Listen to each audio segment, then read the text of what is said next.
పంటకారుల పరిరక్షణకు ప్రతి ఒక్కరూ సహకరించాలని ఎమ్మెల్యే రాష్ట్ర ప్రభుత్వ విప్ బొలిశెట్టి శ్రీనివాస్ ప్రజలకు విజ్ఞప్తి చేశారు. పశ్చిమ గోదావరి జిల్లా తాడేపల్లిగూడెం నియోజకవర్గం పెంటపాడు మండలం పడమర విప్పర్ గ్రామంలో బక్లిస్ట్ డ్రైన్ పూడిక తీత కార్యక్రమానికి ఎమ్మెల్యే ప్రారంభోత్సవం చేశారు. ఈ సందర్భంగా ఆయన మాట్లాడుతూ ఎవరికి వారు పంట కాలువలు, మురుగుబోదెలు తదితరులను ఆక్రమిస్తే నీటిపారుదల వ్యవస్థ నాశనమవుతుందన్నారు. వందల ఎకరాలు మునిగిపోయి రైతులు తీవ్రంగా నష్టపోతారని తెలిపారు. తాత్కాలిక పరిహారం ఇవ్వడం కంటే సమస్యను శాశ్వతంగా పరిష్కరించడానికి కృషి చేస్తున్నామన్నారు. ప్రతి ఒక్కరూ సామాజిక బాధ్యతతో ఉండాలని, పంట కాలువల వ్యవస్థను పరిరక్షించుకోవాలని కోరారు. ఈ కాలువలను ఆక్రమిస్తే ఎవరిని ఉపేక్షించేది లేదన్నారు. ఆక్రమణలను పూర్తి స్థాయిలో తొలగించాలని అధికారులకు సూచించారు. తాడేపల్లిగూడెం నియోజకవర్గ చివరి ప్రాంతంలో ఉన్న పడమర విప్పరు గ్రామం పంట కాలువల ఆక్రమణ కారణంగా తరచుగా ముంపునకు గురవుతుందన్నారు. ఈ సమస్య పరిష్కారంలో భాగంగా 40 లక్షల అంచనా వ్యయంతో 7 కిలోమీటర్ల పొడవున బక్లిస్ట్ లైన్లో పొడికి తొలగింపు పనులను ఈ రోజు ప్రారంభించామన్నారు. అత్యంత వేగంగా ఈ పనులు పూర్తి చేయాలని అధికారులకు సూచించారు. వర్షాలు ప్రారంభమయ్యేలోపు పొడికి తీత పూర్తి కాకపోతే ప్రయోజనం ఉండదన్నారు. పొడికి తీత ద్వారా తవ్విన మట్టిని ఎవరికి అవసరమైన వాళ్ళు తీసుకెళ్లవచ్చని తెలిపారు. గ్రామంలో పూర్తి స్థాయిలో ముంపు నివారణకు పందికోట్ డ్రైన్ కూడా బాగు చేయాల్సి ఉందన్నారు. ఈ అంశంపై పొరుగున ఉన్న బొంగుటూరు శాసనసభ్యులు పచ్చమట్ల ధర్మరాజు, మంత్రి నిమ్మల రామానాయుడు, పశ్చిమ గోదావరి జిల్లా ప్రాజెక్టు కమిటీ చైర్మన్ మురళీకృష్ణరాజుతో చర్చించామని తెలిపారు. త్వరలోనే నిధులు మంజూరవుతాయని అన్నారు. ఈ కార్యక్రమంలో నీటిపారుదల ఎంపీపీ కట్టుపోయిన వెంకటలక్ష్మి, పసల అచ్యుతం, మైలవారి పెదబాబు, పాలూరు వెంకటేశ్వరరావు, మద్దాల మణికుమార్, గట్టెం నాని, పాతూరు రాంప్రసాద్ చౌదరి, పసుమర్తి రామలక్ష్మణ్, వాడపల్లి సుబ్బరాజు, శంకుహరి, పసల శ్రీకృష్ణ, కందులపాటి బాలకృష్ణ, ఇరిగేషన్ శాఖ అధికారులు, కూటమి నాయకులు పాల్గొన్నారు. నమస్కారం. ఈరోజు థైలాండ్ ప్రాంతం మన విప్పర్రు మన కాన్స్టిట్యున్సీకి ఎండలో ఉంది. ఎక్కడి నుంచైనా మురుగు వచ్చి ఇక్కడే ఈ ప్రాంతం అంతా మునిగిపోయే పరిస్థితి నుంచి నీరు కొంత కాపాడటం జరిగింది. పందికోడలు కూడా కొట్టించడం జరిగింది. మరి ఈ సంవత్సరం గవర్నమెంట్ దృష్టిలో కూడా పెట్టాం. పందికోడు కూడా కొడితేనే మనం ఇవన్నీ చేస్తే బాగుంటుందని కూడా చెప్పడం జరిగింది.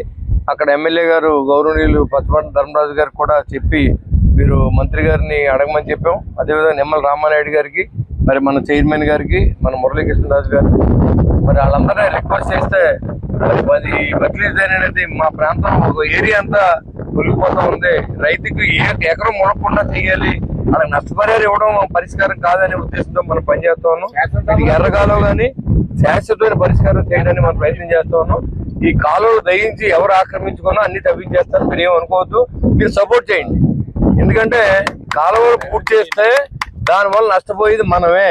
మన ఎకరంతో పాటుగా పక్కన ఉన్న 10 ఎకరాలు కూడా పోతాయి.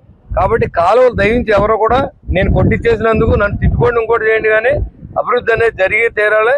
100% దీనికి 37 లక్షల రూపాయలు శాంక్షన్ అయింది. అది కాకుండా ఈ పెదకోడు డ్రైన్ కూడా తవ్వుతూ ఉన్నారు. 11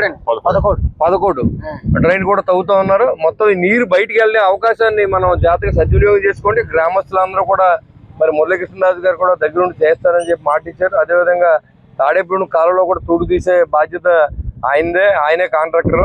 అది కూడా దయించి మొదలు పెట్టమని కోరుతాం. ఎందుకంటే గుళ్ళోళ్ళు అందరూ గొడవ చేస్తూ ఉన్నారు. ఎందుకంటే ఈ వర్షకాలం వచ్చిందంటే మన వల్ల కాదు. వర్షాకాలం వస్తే మన చేతిలో ఉండదు. కాబట్టి దయించి ఈ ఎండాకాలంలోనే అన్ని వర్క్లు మనం పూర్తి చేసుకోవాలి. కాబట్టి అన్నిదా భావించకుండా మనకు టెండర్లు లేట్ అయినప్పుడు కూడా ఈ పనులు ఎవరైనా బయట వ్యక్తులు మిషన్లు పెట్టి తవ్వుకెళ్ళిపోతే మా ఇంజనీరింగ్ లెవెల్లో తవ్వుకెళ్ళిపోయి ఎవరిని ఉంటే మరి కాంట్రాక్టర్ గారిని కానీ ఇక్కడ ట్రైన్ ఏఈ గారిని సంప్రదించి తీసుకెళ్ళిపోవచ్చుని కోరుతా ఉన్నాం. మనకున్న సమయం 10 రోజులు ఇక్కడ మట్టి అంతా తీసుకెళ్ళడానికి ఎలాంటి అభ్యంతరం లేదు. ఎంఆర్ఓలు వాళ్ళందరికీ కూడా నేను చెప్తాను, ఎవరైనా తీసుకెళ్ళవచ్చు. ఆడో లేదు ఏడో లేదు. మీరు చేల్లో పుచ్చుకోండి, శ్మశానాలు పుచ్చుకోండి, స్కూల్ పుడ్చండి, లేదా బయటికి తీసుకెళ్ళిపోండి. మాకు కావాల్సింది క్లియర్ అవుతుంది కావాలి. కాబట్టి అదేవిధంగా పెంటపాడు నుంచి ఇక్కడికి వచ్చినప్పుడు కూడా చాలా మంది రైతులు ఆక్యుపై చేసి పంట పండిస్తూ ఉన్నారు. దాన్ని కూడా తవ్వించేస్తాను. వేరే రకంగా అనుకోవద్దు. మీరు అందరూ వాళ్ళందరికీ సముదాయం చెప్పవలసిన కోరుతా ఉన్నాం. Thank you very much. Major train ఇది. మా సోదరులకి ప్రజారాజ్యం ప్రచారం కానీ మొదలెట్టాం మేము. ఎమ్మెల్యే ఎలక్షన్ నామినేషన్ లేకుండా కూటమిలో కొట్టి సత్యాన్ని గారి పుణ్యం అంట మాకు లేనిది పాకపల్లి ట్రైన్లో కలవలసిన తాడేపల్లి మురుగు మాకు పెట్టారు ఇక్కడ జట్లపల్లి దగ్గర. అది మాకు విపరీతమైన నష్టం కలుగుతుంది. ఆ విధంగా ఎమ్మెల్యే దృష్టిలో పెట్టాం, అందరం కూటమి నాయకుల దృష్టిలో పెట్టినప్పుడు ప్రచారంలో వచ్చినప్పుడు ఇక్కడ ఊరి చివరి మొదలెట్టాం. మా అన్నయ్య ఊరు ముందు రాకుండానే నన్ను ఎమ్మెల్యే అవ్వకముందే బక్రీద్ టైను రైతులు అంటాడు. బక్రీద్ టైను చేస్తాం, రోడ్డు చేస్తాం అన్నారు. బక్రీద్ టైన్ ఈ సంవత్సరం లేదు. ఇది మనకి శాంక్షన్ అంటే ఉంది కానీ వచ్చే సంవత్సరంలో ఉంది ప్రభుత్వ లెక్కల్లో. మరి ఎమ్మెల్యే గారు అత్యంత శ్రద్ధతోటి అది వచ్చే సంవత్సరానికి ఈ సంవత్సరంతో ప్రభుత్వంలో మాట్లాడి మంత్రులతో మాట్లాడి ఈ సంవత్సరం పెట్టించారు. మరి అలాగే రోడ్డు విషయంలో 18 సంవత్సరాల తర్వాత మాకు కేపేటపల్లి నుంచి రోడ్డు పడ్డది. 18 సంవత్సరాల తర్వాత ఆయన ఇచ్చిన మాటలన్నీ కూడా ఆయన మేము అడుగుతాం తప్పితే ఈ నియోజకవర్గంలో మా గ్రామం కానీ ప్రతి ఊరు ఆయన తెలుసున్నదే. ఆయన తెలియదు ఏమీ లేదు. ఆయన కొత్త రాజకీయ నాయకుడు కాదు. 81 కాడి నుంచి ఆయన మేము అందరం కలిసి పని చేసిన వాళ్ళమే. ప్రతి గ్రామం తెలుసు, అన్నీ తెలుసు. ఆయన మున్సిపల్ చైర్మన్గా చేశారు, అనుభవం ఉంది. అంతకుముందు రాజకీయ అనుభవం ఉంది. మరలా ఇప్పుడు ఎమ్మెల్యేగా మరి అత్యంత ప్రతిష్టాకరంగా ఉన్నత స్థితిలో గ్రాంట్ల విషయంలో పవన్ కళ్యాణ్ గారు కానీ ముఖ్యమంత్రి గారి దగ్గర కానీ విపరీతంగా తెస్తారు. గ్రాంట్లు తెచ్చి గ్రామాల అభివృద్ధికి కానీ, జలజీవన్ మిషన్ అభివృద్ధికి కానీ, డ్రైనేజ్ సమస్యలు కానీ, రోడ్ల సమస్యలు కానీ ముఖ్యంగా తీర్చున్నందుకు ఎమ్మెల్యే గారు ఎప్పుడు కూడా ఇక్కడ మీటింగ్లో చెప్పలేదు, గుడి మీటింగ్లో మా అన్నయ్య ఎప్పుడు ఆ బక్లీజ్ అయిన అంటారు.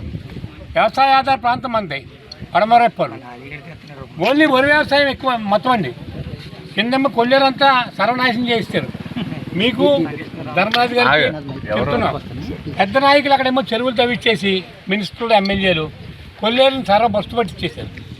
ఈ వ్యవస్థ వెళ్లకుండా, నీరు వెళ్లకుండా మరి తోటి సర్వనాశనం అయిపోయి ఈ విధంగా ఉంది.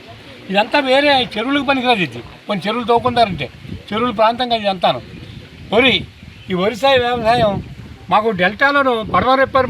మా చిన్నప్పుడు జల్లు విప్పారు అనేవారండి. కాంటూరు మరి 550 కాంటూరు కింద అంటారు, కానీ మా ఊరు కానించే కాంటూరు బయలుదేరేటట్టు మన దురదృష్టం. చిన్నడామం ఉంది ఇక్కడ. మౌలిపాడికి మాకు ఊరికి లెవెల్కి ఎంత తేడా ఉందో చూడండి. కాంటూరు ఇక్కడ స్టార్ట్ అయిపోయినట్టు మాకు దౌర్భాగ్యం అండి. ఇక్కడి నుంచే మొలక మొదలైపోతుంది. మరి శాసనసభ్యులు వారు సోదరులు ఎమ్మెల్యే గారు బక్రీద్ డ్రైన్ ప్రతిష్టాత్మకంగా చేసు నిర్మించినందుకు ఈ తవ్వు మురళీకృష్ణ గారు డీసీ ప్రెసిడెంట్గా తవ్వుతున్నారు. ఆయన ఇంతకుముందు కూడా ప్రశ్న చేశారు. మీరు చాలా ప్రతిష్టాత్మకంగా మీరు మిషన్ దొరకలేదని మేము నమ్మం. మీకు అంత అనుభవం లోగడ చేశారు, మరలా చేస్తారు. మిషన్లు ఎక్కడ చోట మీరు తెచ్చేయగలరు. మీరు చాలా ప్రతిష్టాకరంగా మీ వర్షం రాకుండా తవ్వుతేనే ఇక్కడ న్యాయం జరుగుద్ది. వర్షంలో కానీ మీరు లేకపోతే కాలం వచ్చే తవ్వు పని చేస్తే మాత్రం ఇక్కడ ఎమ్మెల్యే చేసిన కృషికి నష్టం జరుగుద్ది మాకు. మీరు